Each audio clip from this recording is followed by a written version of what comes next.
تحویل میں بھی دے دیا گیا ہے، اور یہ واقعہ ان متعدد کہانیوں میں سے ہے جہاں لوگ سوشل میڈیا کے ذریعے پیدا ہونے والے رشتوں کے لیے سرحدیں تک عبور کرنے کی کوشش بالکل ایسے ہی ہے. اور میں یہاں پہ بادل بابو کو پیغام دوں گا. بادل بابو جیسے جتنے بھی انڈین ہیں، جتنے بھی پاکستانی ہیں، یار کوئی محبت کرنی ہے نا تو آپ نے آج کل انڈیا پاکستان میں وہ محبت نہیں کرنی. جس طرح کے ہمارے حالات ہیں، آپ کو سرحدیں عبور کرنی پڑتی ہیں اور آگے آپ کو محبوبہ نہیں ملتی بلکہ سیکیورٹی فورسز ملتی ہیں. اس طرح یہاں سے ہم وہاں پہ جائیں گے تو وہاں کی فورسز ملیں گی، وہاں سے یہاں پہ آئیں گے تو آپ کو پاکستان کی فورسز ملیں گی. انفارچونیٹلی ہمارے ملک کے جو حالات ہیں انڈیا کے ساتھ وہ خراب ہیں، انڈیا کے ہمارے ساتھ حالات خراب ہیں.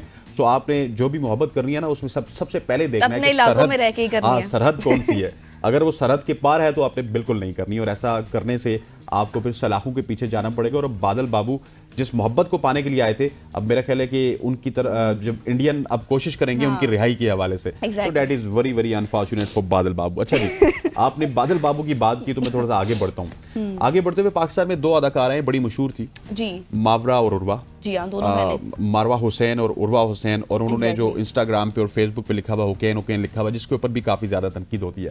اچھا، ماورا نے کیا یہ کہ ان کو کرسٹیانو رونالڈو کا ایک پیغام جاری آیا انسٹاگرام کے اوپر. Ronaldo is a big celebrity, مطلب کہ بلینز میں ان کے فالوورز پہنچنے لگے، 600 سمتھنگ ان کے فالوورز ہیں. تو اس طرح کے اکاؤنٹ سے اگر آپ کو میسیج آئے نا تو دیٹ ول بی ہیوج، خوشی کی انتہا ہوتی ہے. ایگزیکٹلی. اچھا، آپ تصور کریں کہ آپ کو سال نو کے موقع پر دنیا کے مشہور فٹ بالر کرسٹیانو رونالڈو کی جانب سے ذاتی پیغام ملے. یہی کچھ ہوا پاکستانی اداکارہ ماورا حسین کے ساتھ جب انہیں world famous footballer Ronaldo کے آفیشیل انسٹاگرام اکاؤنٹ سے ہیپی نیو ایئر کا پیغام موصول ہوا.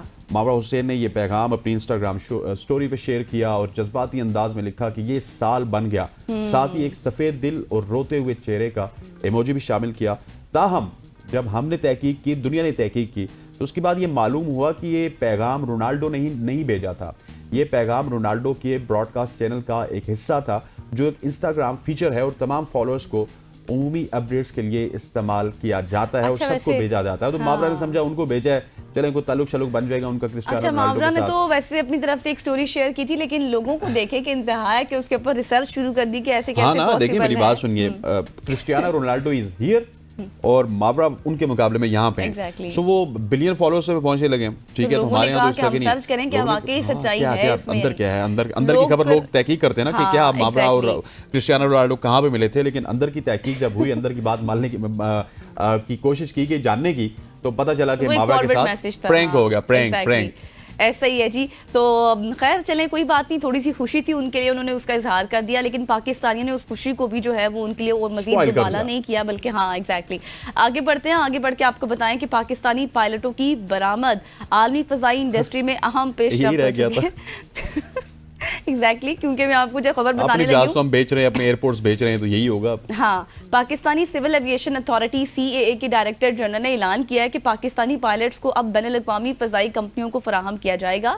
اور یہ فیصلہ خطے میں پائلٹس کی قلت، کیونکہ بہت زیادہ کمی ہو گئی ہے پائلٹوں کی، اس لیے اس کے پیش نظر کیا گیا ہے. اور پاکستانی پائلٹس کو شارجہ میں فلائٹ ٹریننگ فراہم کی جا رہی ہے، اور کئی پائلٹس اپنے ہی مختلف پرائیویٹ ایئر لائنز کے ساتھ کام بھی کر رہے ہیں. اور اس اقدام کا مقصد یہ ہے بیسیکلی کہ پاکستانی فضائی انڈسٹری کو عالمی سطح پر بہتر بنانا اور ملک میں جامع پائلٹ تربیت کے مواقع بھی فراہم کرنا ہے. اگر دیکھا جائے تو کسی حد تک ٹھیک بھی بات ہے. پرینک ہے. ہاں، پرینک اس وجہ سے ہے کہ آپ نے اگر ملک کی فضائی سروسز کو اچھا بنانا تھا تو آپ نے اپنی PIA کو اچھا کرنا تھا، آپ نے اس کو اسٹیٹ آف دی آرٹ کرنا تھا، آپ نے اس کو دھڑم کر کے نیچے گرا دیا اور اپنے پائلٹس کو آپ اب دنیا بھر میں بھیج رہے ہیں. اب دنیا کی جو ایئر لائنز ہیں نا وہ بھی سوچیں گی کہ یہ اپنے اداروں کو تو تباہ کر چکے ہیں، اللہ خیر ہی کرے کہ اب ہمارا جو ہے وہ وقت آ چکا ہے. سو اس طرح کے بیانات تو ہمیں سننے کو ملتے ہیں. جو بھی پائلٹ جائے گا، لیکن مقصد جو بتایا نا انہوں نے یہ کہا ہے کہ مزید مواقع فراہم کرنا ہے. تو بھی پہلے اپنے ملک میں جو چیزیں ان کو بہتر کر لیا جائے، ان کو بہتر کرتے، PIA کو مواقع فراہم کر دیتے.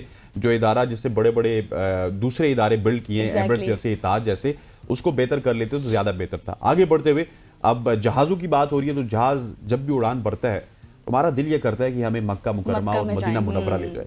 حرمین شریفین کی بات کی جائے تو وہاں پہ عمرہ زائرین کے لیے مفت سامان رکھنے کی سہولت بھی اب دی جا رہی ہے. ایگزیکٹلی، حرمین شریفین جب بھی اس کا ذکر آتا ہے تو حرمین شریفین کا مطلب یہ ہوتا ہے کہ مکہ مکرمہ اور مدینہ منورہ. وہاں پہ عمرہ زائرین کے لیے ایک بہترین سہولت کا آغاز کیا گیا، جس کے تحت اب زائرین مفت میں اپنا سامان محفوظ طریقے سے رکھ سکتے ہیں.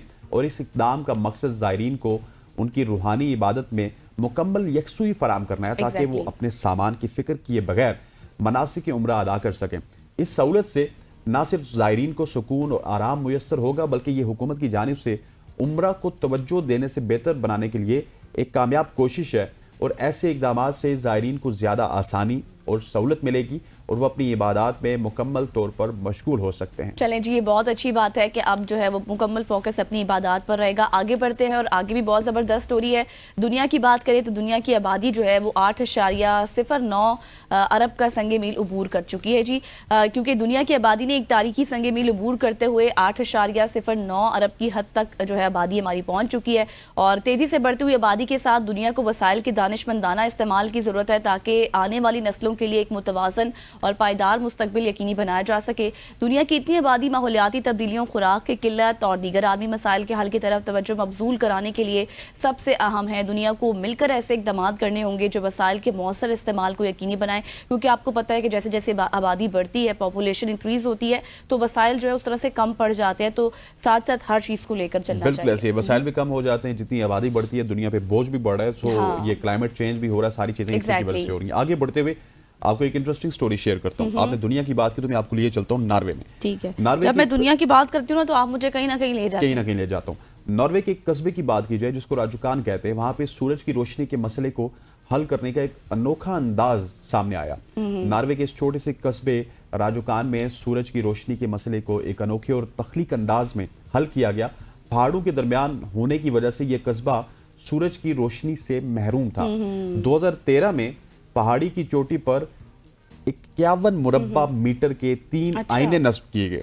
ایگزیکٹلی جو شمسی شعاعوں کو قصبے کے مرکز تک منعکس کرتے تھے, اور یہ آئینے کمپیوٹر گائیڈ سسٹم کے تحت سورج کی حرکت کے مطابق شعاعوں کو منعکس کرتے تھے, جس سے تقریباً 600 مربع میٹر کا علاقہ روشن ہوتا تھا. یہ جدید طریقہ نہ صرف قصبے کے رہائشیوں کے لیے روشنی کا ذریعہ بنا بلکہ دنیا بھر کے لوگوں کی توجہ کا مرکز بنا. آپ دیکھیے کہ ایک گاؤں میں سورج نہیں پڑا, ہمارے ابھی بہت سارے گاؤں ہیں, ایسے گاؤں کو جانتا ہوں, لیکن ان کو بس نہیں پڑا تو نہیں پڑا, اور دھوپ میں آپ کو پتہ ہے وائٹامن ڈی ہوتا ہے, انہوں نے وہاں پہ مرر لگا لیے اور مرر کے ریفلیکشن سے پورے کے پورے گاؤں کو روشن کر دیا. ایگزیکٹلی, بہت اچھا اقدام ہے. تو یہاں پر ہماری جو سوشل سٹوریز تھی ان کا وقت ختم ہوا. 10 سٹوریز تھی, چونکہ جمعہ ہے تو ختم ہوا چاہتا ہے وقت ختم ہوا چاہتا ہے, اور جیسے ہی وقت ختم ہو تو سوشل سٹوریز بھی ختم ہو جاتی ہیں.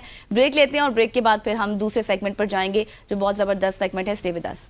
Welcome back after the break. اور جیسے کہ آپ سب لوگ جانتے ہیں, اس سے پہلے بھی ہم کئی سیگمنٹس کر چکے ہیں اس پر, کہ پاکستان میں خواتین کے خلاف تشدد ایک سنگین سماجی مسئلہ بنتا جا رہا ہے جو معاشرے کے مختلف طبقوں میں بے چینی اور سوالات کو بھی جنم دے رہا ہے.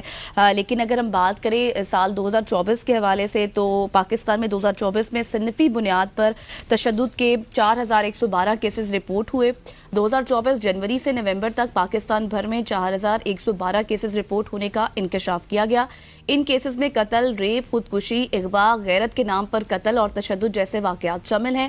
رپورٹ کے مطابق ان کیسز میں 1273 قتل کے واقعات, 799 اغوا کے کیسز, 579 تشدد کے کیسز, 533 ریپ کے واقعات اور 380 خودکشی کی وارداتیں شامل ہیں. متاثرہ افراد کی ایک بڑی تعداد نوجوان خواتین کی ہے, اگرچہ صرف 5% متاثرہ افراد 18 سال سے کم عمر تھی. سب سے زیادہ متاثرہ عمر کا گروپ 21 سال سے 30 سال کی خواتین کا تھا, جن کے 459 کیس رپورٹ ہوئے. اس کے بعد 11 سے 20 سال کی عمر کی خواتین کے 444 کیسز, 31 سے 40 سال کی خواتین کے 167 کیسز, اور رپورٹ کے مطابق سب سے زیادہ زیادتی کرنے والے 33% افراد جاننے والے تھے, جبکہ 14% شوہر اور 10% اجنبی. جبکہ متعدد کیسز میں ملزم کی شناخت معلوم نہیں ہو سکی یا رپورٹ نہیں کی گئی, جس کی شرح 22% ہے. سب سے زیادہ کیسز 73% پنجاب میں رپورٹ ہوئے, سندھ میں 15%, خیبر پختونخوا 8% اور اسلام آباد کیپٹل ٹیریٹری, بلوچستان, آزاد جموں کشمیر اور گلگت بلتستان میں 2% کیسز رپورٹ ہوئے. فیصل آباد سب سے آگے ہے جس میں 766 کیسز رپورٹ ہوئے. اس کے بعد راولپنڈی میں 367 کیسز ہیں, لاہور اور سیالکوٹ میں 269 کیسز رپورٹ ہوئے, جبکہ گجرانوالہ میں 257 کیسز رپورٹ ہوئے ہیں. قصور بھی ایک نمایاں تعداد میں, جہاں پہ 215 کیسز ریکارڈ ہوئے. دوسرے اضلاع جیسے ملتان, رحیم یار خان اور شیخوپورہ میں بالترتیب 134, 129 اور 102 کیسز. پشاور میں 100 کیسز رپورٹ ہوئے. جی تو یہ کچھ ڈیٹیلز ہیں جو کہ ہم نے آپ کے ساتھ شیئر کی، اور ہمارے ساتھ سینئر وکیل عالیہ زرین عباسی صاحبہ موجود ہیں. Aliya thank you so much for joining us. Aliya ہم آپ سے جب بھی آپ کو بلاتے ہیں تو خواتین کے حوالے سے بات کرتے ہیں. سو یہ جو کیسز ہیں جس طرح آپ نے دیکھا، بڑی ایک کیا کہتے ہیں تیز رفتاری کے ساتھ ان کی تعداد میں اضافہ ہو رہا ہے، اس کی وجہ کیا ہے؟ اچھا، میں آپ لوگوں کو سن رہی تھی تو میں یہ سوچ رہی تھی، آپ بتا رہے ہیں کہ یہ کیسز رپورٹ ہوئے ہیں، تو آپ یہ سوچئے کہ جو ان رپورٹڈ کیسز ہیں ان کی تعداد کیا ہوگی. ایک ایلیمنٹ یہ ہے کہ there are so many of the things جو کہ رپورٹ ہی نہیں ہوتی، سوشل پریشرز کی وجہ سے. گھر برباد نہ کرنا، اپنی فیملی کو برا نام نہ لے کر آئیے. تو بہت ساری خواتین ایسی ہیں ہماری جو کہ وہ میٹرز کو اس لیے رپورٹ نہیں کرتی. ایک بہت سینئر میری دوست ہیں، اور ایک روز ایسا ہوا کہ ان کی کال آئی اینڈ آئی وینٹ ٹو سی ہر کہ خیریت تھی، واٹ ہیپن. تو کسی چھوٹے سے ڈس ایگریمنٹ پر آفس کے اندر اس کو اس کے ہسبینڈ نے ایک اچھے والا تھپڑ مار دیا، اینڈ دین وہ دوپٹہ سر پہ کر کے اپنا منہ کور کر کے سو دیٹ کسی کو پتہ نہ لگے، because it will mitigate her chances to get promotions. اور آفس میں بھی اس کو بہت عجیب سی صورتحال. تو وہ جو ٹراما، وہ آپ یہ سوچیے کہ وہ جس ٹراما میں سے وہ گزر رہی ہوگی وہ کیا سرکمسٹانس ہے. اب بہت ساری چیزیں، ایک فیکٹر نہیں ہے جو کنٹریبیوٹ کرے. ایک مجھے ایسا لگتا ہے کہ پاکستان کے اندر ایک تو بہت زیادہ ہمارے اندر انٹالرنس آ گیا ہے. ٹھیک ہے، انٹالرنس ہمارے ریفلیکٹ کرتا ہے. آپ پولیٹیکل پروگرامز کے اندر دیکھ لیں، آپ مجھ سے ڈس ایگری کریں گے، میں آپ کا گریبان پکڑ لوں گی. دس is not the way. Females کے خلاف آپ فیمیلز جو بھی کر رہی ہیں وہ ایفرٹ اپنی کر رہی ہیں، اکنامک گروتھ کے اندر آپ پارٹیسپیٹ کرنے کی کوشش کر رہی ہیں. ایوری ڈے کیسز ہمارے پاس ایسے آتے ہیں جو ظاہر ہے رپورٹ نہیں ہوتے، وہ بہت چھوٹے لیول پر ہماری کوشش ہوتی ہے کہ نیگوسیشن سے اس کو ٹھیک کیا جائے. بہت پڑھی لکھی فیملیز کے باوجود بہن بھائی ہیں، وہ ٹھیک ہے جی، ماں باپ فوت ہو گئے، بہنیں ہیں، ان کو جو ہے وہ حصہ نہیں دینا، انہیریٹنس میں آپ نے شیئر نہیں دینا. یہ اتنا بڑا ایلیمنٹ ہے، یہ اتنا امپورٹنٹ سیگمنٹ ہے، جس سے ہماری طرف تو بولا جاتا ہے نا یہ کہ یہ تمہارے باپ کی چیز ہے. ٹھیک ہے، اپنے باپ کی چیز کو لینے کے لیے وہ لڑکی، یعنی اس کو بیچاری کو نیچے سول کورٹ سے لے کر سپریم کورٹ تک جا کر لڑنا پڑتا ہے. اور کتنی جو خواتین ہیں ان کی ہمت ہوگی یہ کرنے کی. ہمارا انٹالرنس ٹورڈز فیمیلز، ہمارا رویہ جو ان کے ساتھ وہ کہتے ہیں سوشل فیکٹر. اچھا، اکنامک امبیلنس آپ یہ دیکھیے، اگر ایکوٹی دیکھیں کہ کیسے، تو وہی جو آپ کا میل کاؤنٹر پارٹ ہے وہ پیسے برابر لے رہا ہے. اس کا اگر وہ لے رہا ہے، سے فرض کر لیں کہ if he is earning 1000 rupees, تو اسی کیڈر کے لیے خاتون کو آپ جو ہے وہ 500 دے رہے ہیں. کیوں؟ اور یہ ایسا نہیں ہے. یہ تمام آپ اگر اوور آل اپنا وہ ایک وہ کہتے ہیں نا ایک نکالیں کمپیریزن، تو آپ کو خود سمجھ میں آتا ہے کہ یار یہ اکنامک امبیلنس بھی جو ہے. اور اچھا، اکنامک امبیلنس سے یہ ہوتا ہے کہ تھوڑا سا جس وقت وہ خواتین اکنامک گروتھ کی طرف جاتی ہیں تو men are feeling threatened by their economic strength کہ اچھا پیسے اس کے پاس آ گئے اور یہ میرے پہ ڈیپینڈنٹ نہ رہے. یس، اور وہ سمجھتے ہیں کہ یہ مردانگی جو ہے وہ ہماری اس سے ہماری افیکٹ ہو جائے گی. ہو سکتا ہے یہ بچوں کو جو ہے وہ چھوڑ کے یا مجھے چھوڑ کر نکل جائے. نتیجتاً بہت سارے آپ کو آنر کلنگ کے نام پر، ابھی یہ جو آئی تھنک ایک وہ پروفیسر صاحبہ کا جو مرڈر ہوا ہے، تو آپ یہ دیکھیں نا وہ کیا تھا، انسیکیورٹی مرڈر. اور بعد کمتری کا شکار ہو جاتے ہیں، شدید قسم کی احساس کمتری. اور آپ یہ دیکھیے، ہماری ایک کلائنٹ تھی، اور وہ بلکہ میں سب لوگوں کو اس کے بارے میں بتاتی ہوں، گریڈ 20 کی آفیسر. اس کے کہیں ڈس ایگریمنٹ میں ہسبینڈ نے اس کو ڈیورس پروناؤنس کر دیا، 1 دفعہ 2 دفعہ 3 دفعہ، and then she said that this is enough, مطلب ابھی میں حلال زندگی نہیں گزار سکتی ہوں. She is a very religious woman. 5 بچے ہیں دونوں کپل کے. اچھا، جو میل ہے وہ ہی از فرام کے پی. وہ کہتا ہے ہماری طرف خلا کوئی چیز نہیں ہوتی. وہ بیچاری گئی اور خلا اس نے لی کہ دیکھیں ڈکلیئر ہو چکی، وہ مجھے طلاق دے بیٹھا، اور ہوئی ایسے ہے، گھر کے اندر گواہ بھی کوئی نہیں ہے، لہٰذا خلا ہو گئی. اب عدالت سے خلا لینے کے بعد وہ ہمارے دفتر آ گیا مسلح ہو کر، اور وہ ساتھ اس کے خودکش جیکٹ لے کر وہ دفتر آ گیا کہ کسی صورت میں بھی اس کو خلا نہیں لینے دوں گا. اور he took an oath to take her life. It took 5 years. ہمیں 5 سال اس خاتون کو، ابھی تک اس کی ریزیڈنس اس سے نہیں پتا. ہم نے بچوں کو چھپایا ہوا ہے، ہم نے اسلام آباد ہائی کورٹ کی اسسٹنس لی, ہم نے ان سے پروٹیکشن لی اور ایک پورا ڈالا. اسلام آباد police they had been very cooperative کہ وہ اس خاتون کی زندگی بچانے کے لیے, اور اگر شاید وہ ایک 20ویں گریڈ کی افسر نہ ہوتی تو ہم یہ بھی نہ کر پاتے, اور وہ کہیں راستے میں اسی طرح عالیہ صاحبہ جس طرح ابھی آپ نے ایک اپنی مطلب مثال دی ہے اب خواتین کی جس کو تھپڑ مارا ان کے ہسبینڈ نے, اگر ہم یہ دیکھیں اور جو رپورٹ ہم آپ کو ساتھ شیئر کر رہے تھے اس میں جو ایک ایسٹیمیٹ تھا وہ اس میں 21 سال سے لے کے 30 سال کی خواتین زیادہ تھی, یعنی کہ اگر اس ایج کی بات کریں تو اس میں خواتین جو ہیں وہ بالغ ہیں, سمجھ بوجھ رکھنے والی ہیں. تو لیکن جو آپ نے بھی قصہ بھی بیان کیا, آپ کو لگتا ہے کہ جو معاشرتی رویہ ہے یہ زیادہ جرائم بڑھا رہا ہے؟ ایکچولی یہ جو ایج بریکٹ آپ بتا رہے ہیں نا, اس میں آپ نے ایک اور چیز یہ نوٹس کرنی ہے کہ ابھی یہ جو جنریشن ہے وہ یہ بتا رہی ہے کہ these are are rights and we know our rights.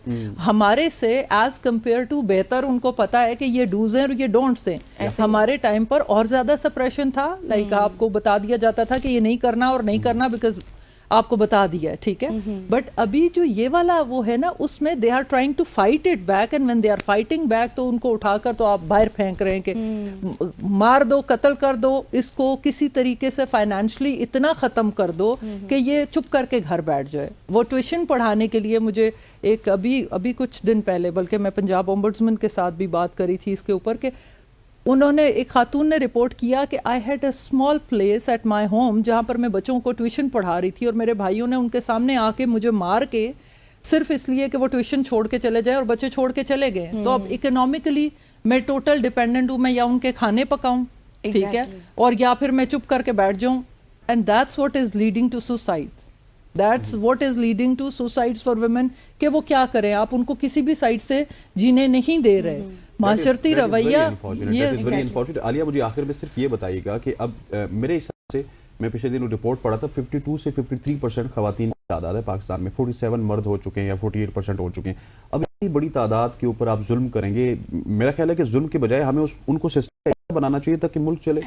Actually یہ رویے کی جنروسٹی ہے نا, یہ اتنی زیادہ ضروری ہے. If you are my family member, اگر آپ سپورٹیو ہوں گے نا, اور صبح جب میں نکل رہی ہوں اور آپ کہتے ہیں okay you are looking nice, اچھا گو اہیڈ, یہ صرف ایک جملہ میرا پورا دن بدل دے گا, ٹھیک ہے. اور یہ شاید مردوں کو یہ سمجھنے کی ضرورت ہے کہ ہمارا سپورٹ سسٹم وہ ہیں, اور کہیں نہیں جا رہی وہ خواتین. اور میں نے دیکھا ہے زیادہ تر خواتین جتنی بھی, پرٹیکولرلی جو آپ کی اوپر کلاس ہے, جو کہ ہم کہتے ہیں سسٹم کے اوپر سے آ رہے ہیں, میڈیوکر زیادہ سفر کر رہے ہیں. آپ اس ڈیٹا کو اگر دوبارہ بھی ریوائز کریں گے تو آپ دیکھیں گے کہ وہ میڈیوکر جو آپ کی کلاس ہے نا, وہاں پر مار بھی پڑ رہی ہے, وہاں خاتون فائٹ بیک بھی کر رہی ہے, وہاں اس کو امپلائمنٹ اپرچونٹی نہیں مل رہی. آپ یہ دیکھیں کہ آپ نے پرسنٹیج جو بتائی ہے, اگر اس حساب سے آپ دیکھیں تو میلز کو پھر بھی آپ جس مرضی آرگنائزیشن, وکالت سے لے کر آپ میڈیسن سے لے کر جس مرضی آرگنائزیشن کے اندر آپ چلے جائیے, آپ کو خواتین کی تعداد کم نظر آئے گی. آپ کی سپریم کورٹ میں اتنے عرصے کے بعد جو ہے وہ جا کر اب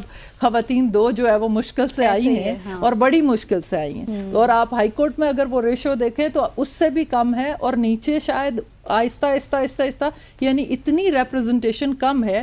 جہاں آپ بیٹھی ہوں گی یا میں بیٹھی ہوں گی, ایٹ لیسٹ ہمارے ہوتے ہوئے وہاں پر کسی خاتون کے ساتھ وہ کہتے ہیں نا زیادتی نہیں ہو سکتی. We will convince, we will negotiate. Aliya, thank you so much, it's pleasure talking with you. اور عالیہ نے جس طرح باتیں کی, یقینی طور پہ ہمیں ان کے اوپر عمل بھی کرنا چاہیے, اور خواتین کو میرا خیال ہے کہ حق دینے میں ہمیں پہل کرنا چاہیے. ایگزیکٹلی ایسے ہی. اور ایسے لاز, مطلب اگر میں لاز کی بات کروں تو لاز تو ہوتے ہیں, لیکن امپلیمنٹیشن ان کی اس طرح سے نہیں ہوتی. اینی ہاؤ, اس پر ہم جو ہے ڈسکشن کی ہے, یقینی طور پر آپ کو یہ سیگمنٹ پسند آیا ہوگا. یہاں پر لیتے ہیں ایک بریک, اور بریک کے بعد بات کریں گے ملک کی سیاست کے اوپر. Stay with us. Welcome back to صبح کی سوچ. اب ملکی سیاست کی بات کریں گے, جہاں پہ پاکستان تحریک انصاف اور حکومت کے درمیان مذاکرات کا دوسرا دور ہوا اسلام آباد کے پارلیمنٹ ہاؤس میں, اور اس حوالے سے بہت ساری باتیں کی گئی حکومت کی جانب سے بھی, تحریک انصاف کی جانب سے بھی. لیکن جو تحریری طور پہ مانگا گیا تھا گورنمنٹ کی جانب سے کہ آپ کے کیا مطالبات ہیں, وہ تحریک انصاف نے نہیں دیے, بلکہ وقت مانگ لیا کہ ہمیں خان صاحب سمیت خان صاحب سے ملاقات کروائی جائے, اور اپنے مطالبات انہوں نے زبانی کلامی طور پہ بتائے. لیکن جو انوائرمنٹ تھا وہ بڑا پازیٹیو تھا. ہمارے ساتھ موجود ہیں سینئر رہنما پاکستان تحریک انصاف, بانی P T I, Imran Khan صاحب کے وکیل فیصل چودھری صاحب. میں آف ایئر ان کو کہہ رہا تھا کہ بہت مشکل ہے آج کل چودھری صاحب کی لائف, کیونکہ خان صاحب سے ملاقات بھی کرنی ہے, کیسز بھی لڑنے ہیں, عدالت بھی جاننا ہے, اور صبح مارننگ شو, رات کو ٹاک شو, سب کام کر رہے ہیں فیصل چودھری صاحب. Sir thank you so much once again for joining us. Chaudhry صاحب بتائیے گا, مذاکرات کا دوسرا دن تھا, اور کیا ڈیولپمنٹس ہوئی کل کے دن؟